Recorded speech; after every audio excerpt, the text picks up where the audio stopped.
من الشيطان الرجيم. بسم الله الرحمن الرحيم. السلام عليكم ورحمة الله وبركاته. أصبحنا وأصبح الملك لله والحمد لله ولا حول ولا قوة إلا بالله. أصبحنا على فطرة الإسلام وكلمة الإخلاص وعلى دين نبينا محمد صلى الله عليه وسلم وعلى ملة أبينا إبراهيم حنيفا مسلما وما كان من المشركين. أشهد أن لا إله إلا الله وأشهد أن محمدا عبده ورسوله. اللهم صل وسلم وبارك على رسولك الكريم حبيبنا المصطفى سيدنا محمد وعلى آل سيدنا محمد كما صليت وباركت ورحمت على خليلك ونبيك إمام الناس سيدنا إبراهيم وعلى آله في العالمين إنك حميد مجيد. Kita bersyukur alhamdulillah jemaah Masjid Al-Husna dan jemaah aksi peduli bangsa yang dicintai Allah. Mudah-mudahan kalimat tahmid ini mengingatkan kita bahwa memang tidak ada setitik pujian pun bagi kita. Seluruh pujian alhamdulillah milik Allah, seluruh pujian, segala puji. Tidak ada yang tertinggal sedikit pun. Mudah-mudahan kita termasuk hamba-hamba Allah yang berzikir bukan hanya dengan lisan dan bukan hanya dengan pikiran kita, tapi dengan hati kita. Subhanallah. Sama ketika kita ucapkan subhanallah, alhamdulillah, wa la ilaha illallah, wallahu akbar. Subhanallah artinya adalah semua kemuliaan, kesucian milik Allah. Maha suci dari segala apa yang digambarkan manusia tentang Tuhan. Subhanallah amma yasifun. Subhanallah amma yushrikun. Maha suci dari segala apa yang manusia musyrikan, menyekutukan dengan Tuhan. Suci. Tidak ada setitik kesalahan bagi Allah. Maha suci. Ini dikembalikan pada diri kita. Pasti kita punya dosa. Pasti kita kullu bani Adam khata'. Setiap orang pasti salah. Wa khairul khata'in at-tawwabun. Hadis Rasulullah SAW. Setiap orang pasti ada salahnya, yang nggak mungkin lepas dari kesalahan. Tapi sebaik-baiknya adalah orang yang kembali kepada Allah, yaitu taubat. Salam dan salawat selalu kita junjungan pada Nabi Muhammad Sallallahu Alaihi Wasallam. Baik Bapak Ibu yang cinta Allah Subhanahu Wa Taala. Di dalam surat Al-Hujurat, surat Al-Hujurat, surat yang ke-49, ayat yang ke-7. Ini menjadi sebuah zikiran apabila kita ke tanah suci, zikiran tawaf, dan jadi zikiran sa'i, dan itu diulang-ulang. Wa'lamu anna fikum Rasulullah. Ingat bahwa di tengah-tengah kalian ada Nabi Muhammad SAW, itu Rasulullah. Lau yuti'ukum fi kathir minal amr la'anittum. Walakin Allah habbaba ilaikumul iman wa zayyanahu fi qulubikum wa karraha ilaikumul kufra wal fusuqa wal asyan ulaika humur rasyidun. Ketahuilah ya bahwa di tengah-tengah kita, maksudnya zaman saat itu Rasulullah SAW, di tengah ada Rasul. Seandainya Rasul itu hanya ngikutin kemauan kita saja, manusia biasa maksudnya Rasul ngikutin, pasti kamu akan mendapatkan kesusahan, kesengsaraan. Jadi harus ngikutin, kita yang ngikutin Rasul, bukan Rasul ikutin kita. Maka itu zaman saat itu orang-orang, harusnya Rasul begini, nggak bisa. Ini adalah Rasul utusan Allah. Apa yang diperintahkan oleh Allah, ya kita ikuti. Qul ati'ullaha wa ati'ur Rasul. Jadi katakan memang taatlah kepada Allah dan pada Rasul. Itu yang lainnya wa ulama minkum. Pada Allah, taat pada Rasul. Qul in kuntum tuhibbunallah fattabi'uni yuhibbukumullah. Katakan, hai Muhammad, kalau kalian betul-betul cinta Allah, ikutilah aku. Aku itu maksudnya kepada Rasulullah SAW. Dibalik, kalau kalian kalau Nabi itu ngikutin apa keinginan kalian, jadi susah. Nah, kebahagiaan yang sejatinya, kesenangan yang sejatinya adalah ketika kita taat kepada Allah dan Rasulnya. Sebaliknya, kesengsaraan yang sejatinya adalah ketika dia tidak taat kepada Allah. Kemaksiatan kadang-kadang seakan-akan enak, padahal di situ adalah kesengsaraan. Ketaatan kadang-kadang berat sekali, padahal disitulah kebahagiaan. Maka redaksinya, lau yuti'akum fi katsir minal amr la'anittum. Kalau Nabi ngikutin apa yang kita inginkan, maka kalian akan menjadi susah. Apa hubungannya dengan takwa? Ini dia. Redaksi Al-Quran surah Al-Hujurat ini ada redaksi walakin Allah, akan tapi Allah habbaba ilaikumul iman. Habbaba ilaikumul iman, menjadikan kita ini cinta kepada keimanan. Allah menjadikan kalian cinta kepada keimanan, cinta kepada ketaatan. Habbaba ilaikumul iman. Wa zayyanahu fi qulubikum, dan dijadikan indah seindah-indahnya di dalam hati kita. Dan kemarin kita sudah bahas taqwa hahuna, at-taqwa hahuna, at-taqwa sampai 3 kali. Takwa itu letaknya di sini, takwa itu letaknya di sini. Berarti di sini Allah menjadikan kita semua cinta kepada keimanan dan diperindah seindah-indahnya. Yang kedua, itu berarti cinta. Yang kedua, yaitu takut. Wa karraha ilaikumul kufra wal fusuqa wal isyana ulaika humur rasyidun. Nah, ini jadi kalau Allah Subhanahu wa taala sudah mengatakan dan Allah menjadikan kita benci, takut al kufra wal fusuqa wal isyana, kekufuran, al kufra wal fusuqa, kefasikan dan kemaksiatan. Nah, ini ditanamkan rasa takut. Dari sinilah berarti dari surat ini, soal Hujurat ayat 7 ini menunjukkan ada 2 rasa. Dan 2 rasa itulah dimensi ketakwaan. Ya. Jadi ketika kita merasakan, ya Allah, kok berat sekali ini ya Allah. Taatan jadi berat. Kita berdoa, Allahumma habib ilainal iman. Ya Allah, tanamkan rasa cinta kami kepada keimanan. Wazayyinhu fi qulubina. Ya Allah, perindahlah seindah-indahnya keimanan itu di dalam hati kami. Wa karrih ilainal kufra wal fusuqa wal asyan. Ya Allah, tanamkanlah rasa takut, rasa benci kepada kekufuran. Al-kur wal fusuqa, kefasikan. Wal asyan, kemaksiatan. Ini fujur semua nih. Ya. Waj'alna minar rasyidin. Jadikanlah kami termasuk hamba-hamba Engkau yang Engkau berikan petunjukmu, yang Engkau berikan hidayahmu. Subhan, rasyidin. Orang-orang diberikan petunjuk. Maka ada hadis, Allahumma alhimni rushdi wa'idni min syarri nafsi. Ya Allah, berikanlah kami petunjukmu untukku. Kasih cahaya nih dalam pikiran kita ini. Rushd. Bimbinglah pikiran kami, hati kami. Wa'idni min syarri nafsi. Lindungilah aku dari keburukan diri. Karena setiap orang pasti ada hawa nafsu, ada syahwat, ada keinginan diri. Setiap orang. Nah, disinilah dari Al-Quran ini, dari hadis ini, surah Al-Hujurat, jadilah doa yang diulang-ulang. Orang-orang berangkat ke tanah suci mesti mengulang-ulang doa ini. Ketika tawaf mesti diulang. Kemudian apalagi sa'i, berapa kali itu diulang. Kenapa?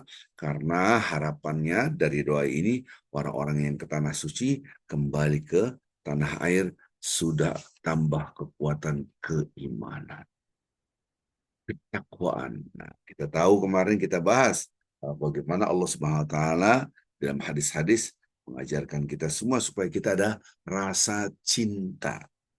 Ya, kemarin kita sudah bahas imanan dan ihtisaban.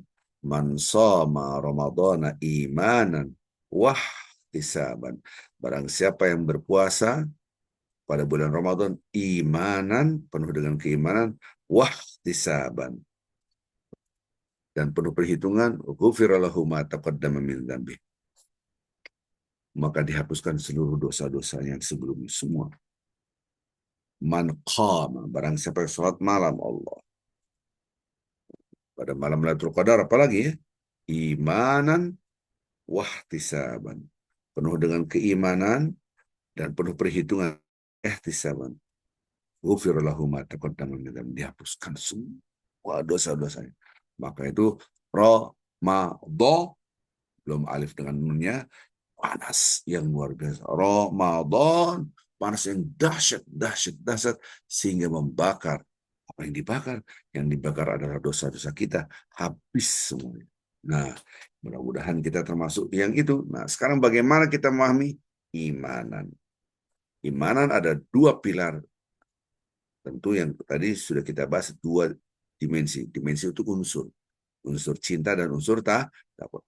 Kemarin kita sudah bahas pertama kali adalah rasa diawasi oleh, rasa dilihat oleh Allah.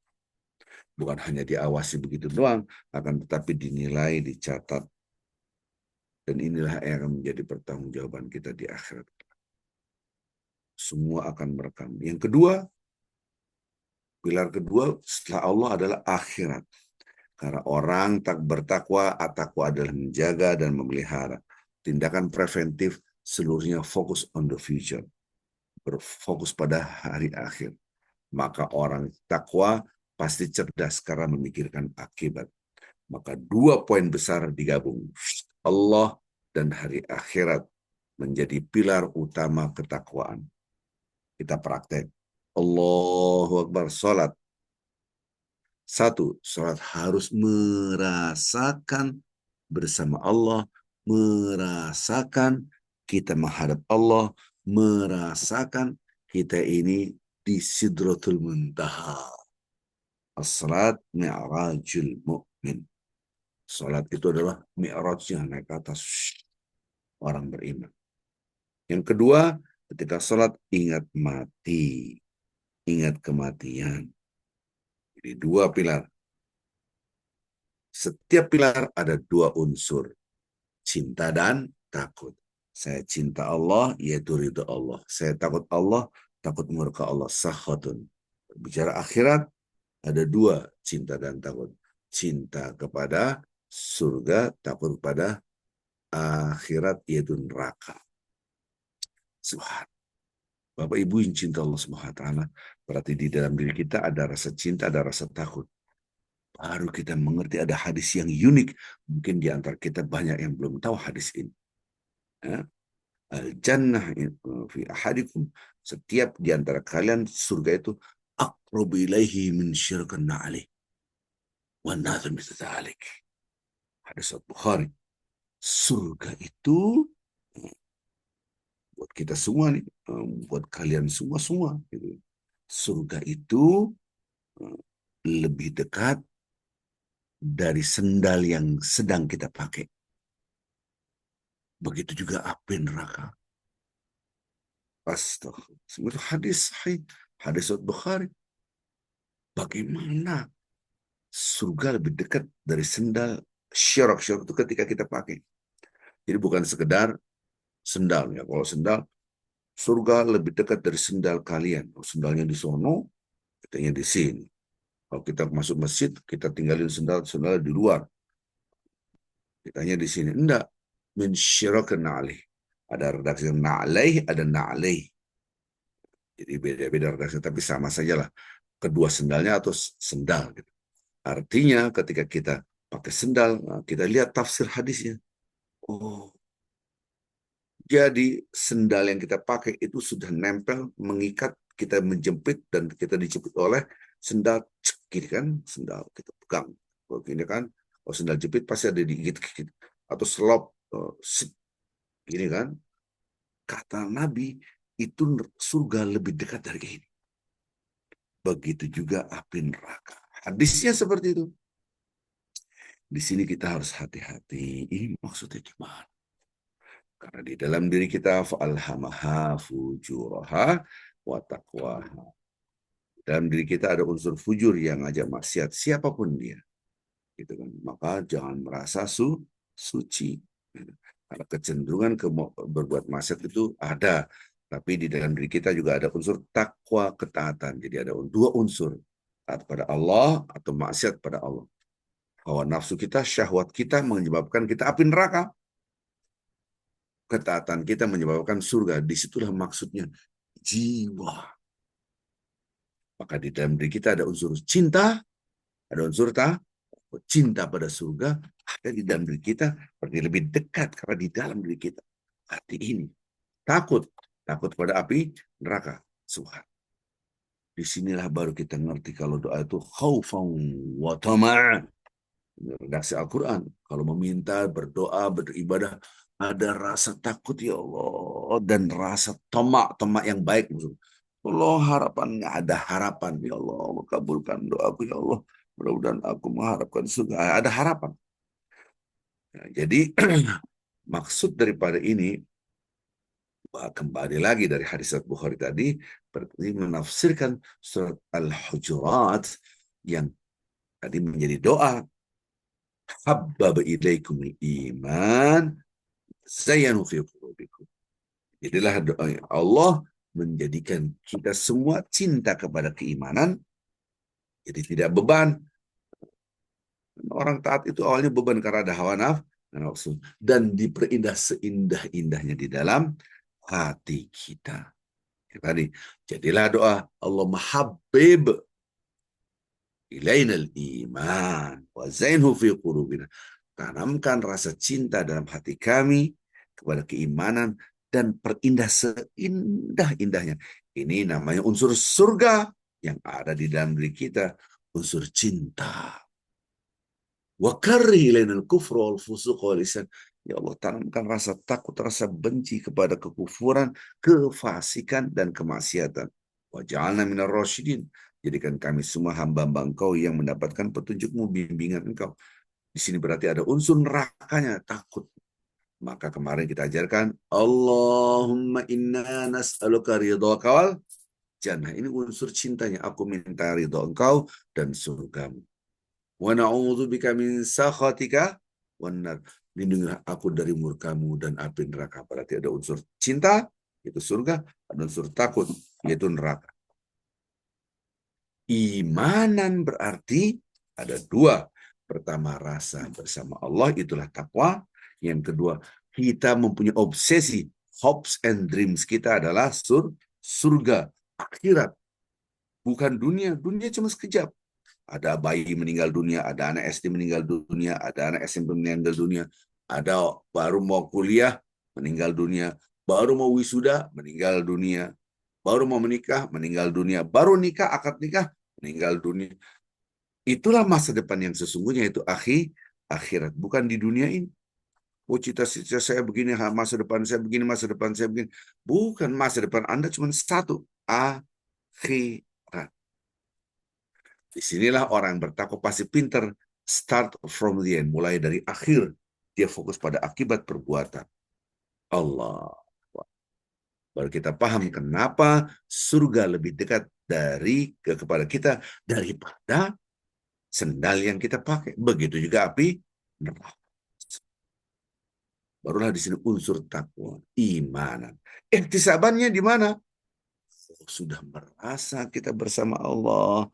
Kalau kita obsesinya akhirat, maka keluarlah perilaku penuh perhitungan. Dikejar semua kebaikan yang menyebabkan Allah cinta dan menyebabkan kita lebih dekat dengan surga.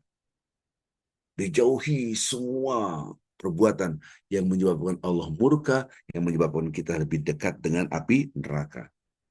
Jadi apapun bentuk yang menyebabkan Allah ridho, cinta, baca Qur'annya, sedekahnya, nolong orangnya, apalagi sholatnya diperbanyak, puasanya, dan seterusnya. Apalagi ketika Ramadan, puasa adalah wajib.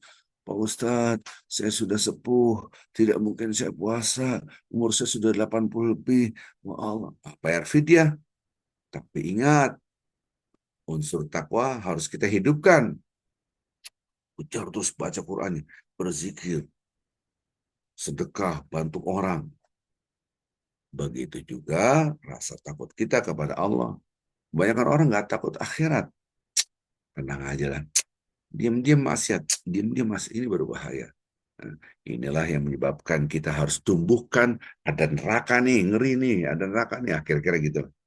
Jadilah sebuah doa dan bapak-bapak ibu-ibu sudah saya share doa itu semua sudah dapat. Kalau belum dapat berarti ada yang di luar WA group ataupun nggak saya japri ya. Nah inilah surat Al-Hujurat tadi. Kalau Anda tawaf, sa'i bukan satu kali, diulang lagi, diulang.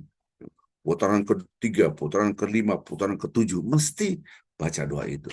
Yaitu berdoa dari surat Al-Hujurat ayat 7. Mudah-mudahan kita dalam menyambut Ramadan, bulan Sya'ban ini, yuk kita tumbuhkan rasa cinta. Semakin cinta, semakin takut. Maka di dalam surat 21 ayat 49 adalah gambaran yang paling singkat tentang orang bertakwa. Kita tahu puasa ibadah Ramadan la'allakum tattaqun agar kalian bertakwa. Yaitu alladzina yakhshawna rabbahum bil ghaib wa hum minas sa'ati mushfiqun. Takwa itu takut sama Allah, takut kepada Allah padahal dia nggak melihat Allah, tidak melihat Allah, dan takut pada akhirat padahal nggak kelihatan akhirat juga ya. Sekarang masih di dunia. Dua yang ditakuti, Allah dan hari akhir. Surat Al-Anbiya ayat 49.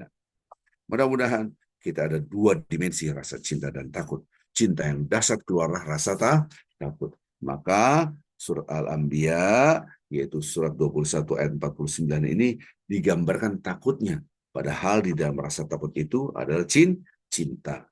Balik lagi, akar bahasa daripada takwa adalah menjaga dan memelihara.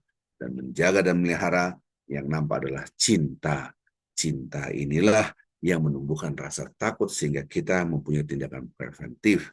Subhanallah. Mari kita galakan ibadah bulan Syaban dan kita tahu outcomes-nya, the last destination-nya, tujuan akhirnya, outcomes-nya agar kita bertakwa dan kita semakin paham tentang takwa dan doa-doa menguatkan ketakwaan kita semakin mengerti. Mudah-mudahan kita termasuk hamba Allah yang bertakwa. Subhanakallah bihamdik asyhadu an la ilaha illa anta astaghfiruka wa atubu ilaik. Sampai ketemu lagi besok insyaallah hari Selasa. Assalamualaikum warahmatullahi wabarakatuh. Mudah-mudahan membawa keberkahan kita semua. Waalaikumsalam.